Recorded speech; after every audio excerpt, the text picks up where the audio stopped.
You ever get so frustrated with something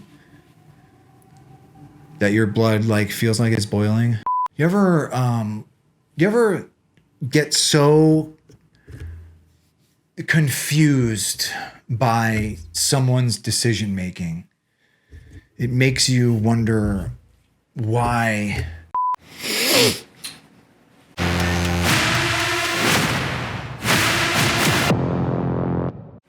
And I found myself questioning. I just found myself asking why a lot. Just why. Anyway, all right. What is going on, everyone? Tim from Tearfund Orbital. So today I am going to talk about a pair of hilts from Solo's Hold. So these are the Snips and Rogue Apprentice Ahsoka themed hilts from Solo's Hold. These are old. These are old hilts. I think they were released in 2016, and they definitely show their age. Listen, I'm not going to candy coat it. There was a lot of really confusing and confounding things, like design choices, when it comes to these hilts that like I just was really confused about when I was designing the chassis for these. I had heard that these were I'd heard that they were not difficult. What's the word I'm looking for? I'd heard that they were very annoying to install, on, right? So these were made during a time when we still had like sled chassis. We had internal batteries, and we've come a long way, as far as chassis are concerned, from when these were made. Another thing that was really confusing to me is like, why would you? Like, first of all, let me just, I just have to say, like, they are very pretty hilts. I mean, they're very nice looking hilts. But if you've got a machine shop that can make this caliber of hilt, why are you not offering a pommel that's got sound venting? Like, I get accuracy and I get wanting to do that, but why would you not offer another set of pommels with sound venting? So if you had a pommel with sound venting, this would have solved a lot of issues for installers, right? Look, I'm not a machinist by any means, right? But there are plenty of ways where you could cleverly hide sound venting in this. I mean, even just putting holes down here, or even having slits in here. Again, not a machinist, but still, like, just not having sound venting in here. The sound vents in the middle of the hilt where you're holding it. It's just very confounding design choice there. So, but again, they're good looking hilts. They were designed when we had, different chassis, right? Yeah, you had a slide out sled chassis with a charge port in it, essentially.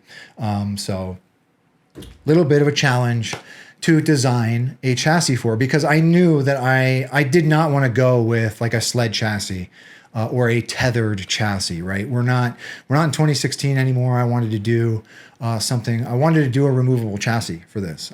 So the fact that sound vents in the middle of these hilts, it made designing a chassis, a removable chassis, challenging, right? Because I couldn't have the speaker at the bottom. You wouldn't hear anything.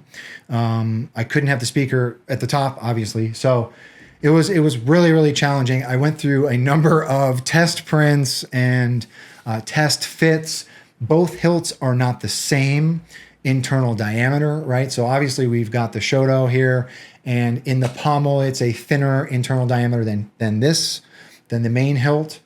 So it was a challenge. It was a challenge to design chassis for, but I'm happy with the result. We got both of them to work, right? So anyhow, I want to come into Fusion and talk about the main chassis.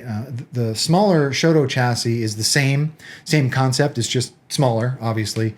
But I do want to talk a little bit about what I did with the main chassis, and then obviously we'll come up top and do a demo, right? So with all my gripes out of the way, let's come into Fusion and talk about this chassis. Okay, so here is the chassis. So let's talk about this middle section of this chassis already, right? It's like gaping. It's got a gaping mouth. So This is where the speaker is. We have a 25 millimeter, just over 25 millimeters, so 1 inch all the way down the center of this hilt. So obviously I only had enough room for a 22 millimeter speaker. I couldn't put a 24 millimeter speaker there because I wouldn't get any leads past it. I wouldn't get any of my wires past that 24 millimeter speaker. So I chose to go with a 22 millimeter speaker. Another thing, it's a good thing that I have an FDM printer, because there is no way I would have been able to comfortably, I would have not been comfortable doing this chassis in resin. I mean, this would have cracked. It would have, I just would have not been comfortable.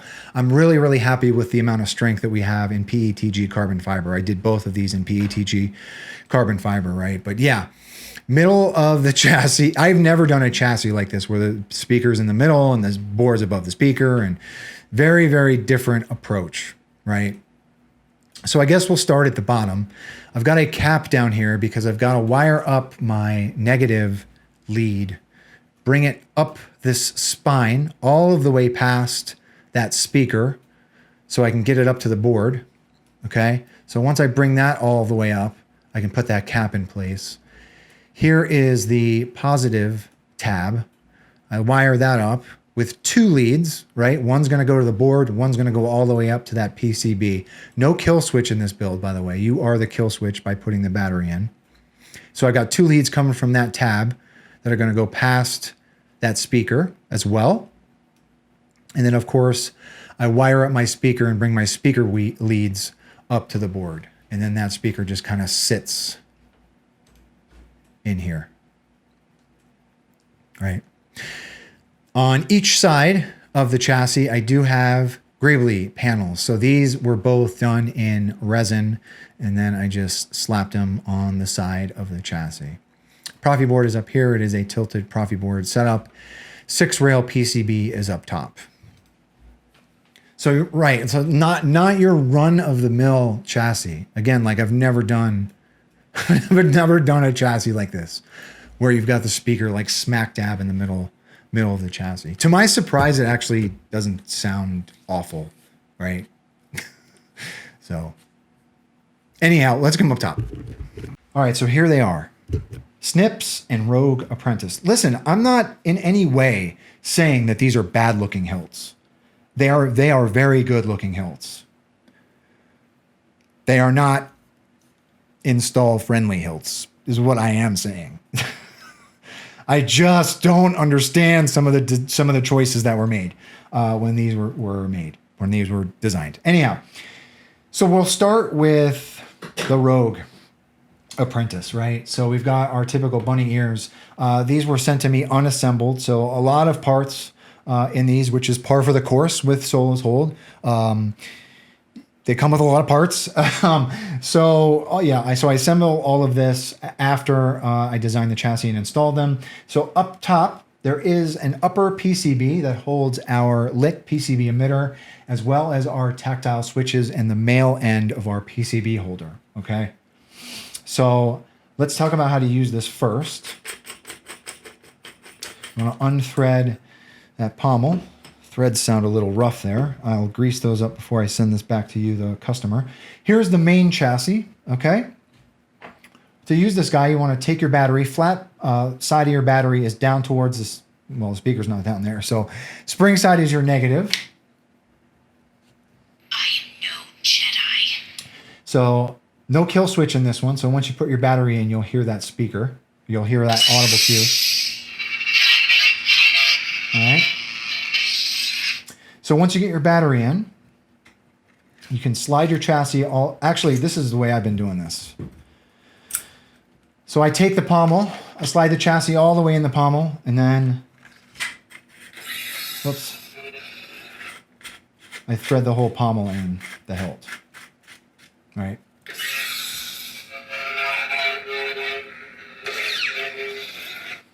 And then let's move to the smaller hilt. So here is the other chassis. Let me get the small battery. So this is an 18350 battery. To the customer, I will include this with your install. So I'll put this in the box when I ship it back to you. Here is the baby chassis, right? So relatively same setup, except for the speaker is up top here, just underneath that 6-rail PCB. Same setup though. So this sound venting is in the middle of this hilt. I just don't get it, but I mean, that's where we are, right? I mean, that's just how these were designed. So there's a very, very small vent in the middle of this hilt, and that is where sound vents from, right? So the way that I designed this one, same as the larger one. I've got a upper PCB here where our tactile switches are, as well as the lit PCB emitter. So same process with this one. I unscrew the pommel. You want to put your battery in that battery tray. I choose to live. So the way that I do this is the same thing. I put the chassis in the pommel, and then you can thread that whole pommel into the hilt, and then you're good to go.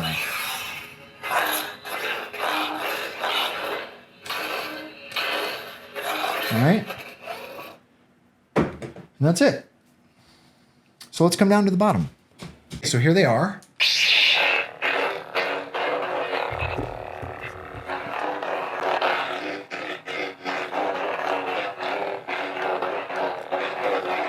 I mean, they don't sound terrible for hilts that have sound venting in the middle of them. I kind of like the form factor of the shoto, the small one. Ahsokas.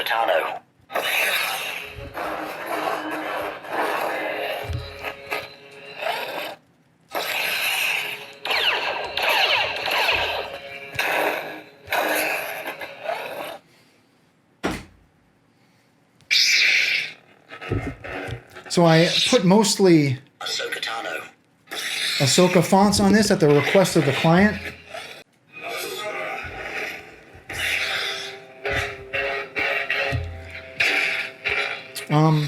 Let's put a blade in it. We're going to do one at a time because I don't want to swing around.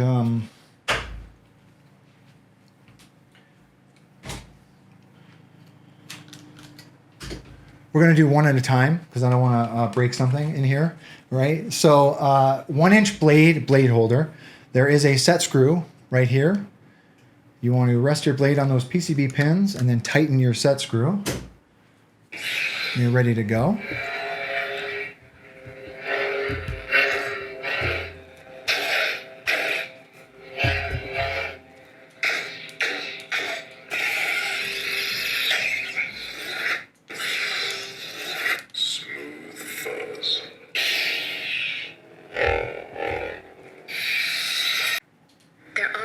Those who have passed on may still guide or influence the living.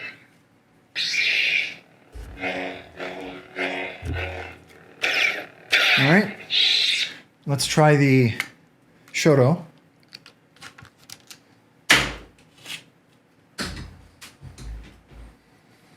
Same deal with the shoto. There is a set screw just in between the shrouds here.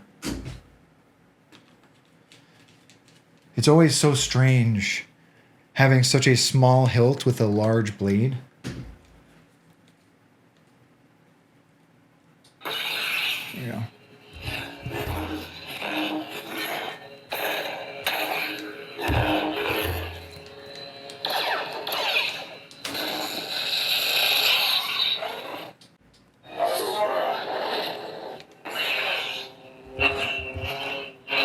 All right. So that is it. That is the Snips and Rogue Apprentice from Solo's Hold. Very pretty looking hilts. They're very nice looking hilts. I mean, I'm in no way saying that these are bad hilts. I'm just saying that they are bad hilts to install. But yeah, I mean, they're just like showing their age a little bit. Just had to approach these a little bit differently is all, right? But they're great looking hilts, right? So anyhow, to the customer, thank you very much for trusting me with both of your hilts. If anyone has any questions about these particular hilts or this install, please do not be a stranger. And with that being said, may the force be with you always. Have a good one, everybody.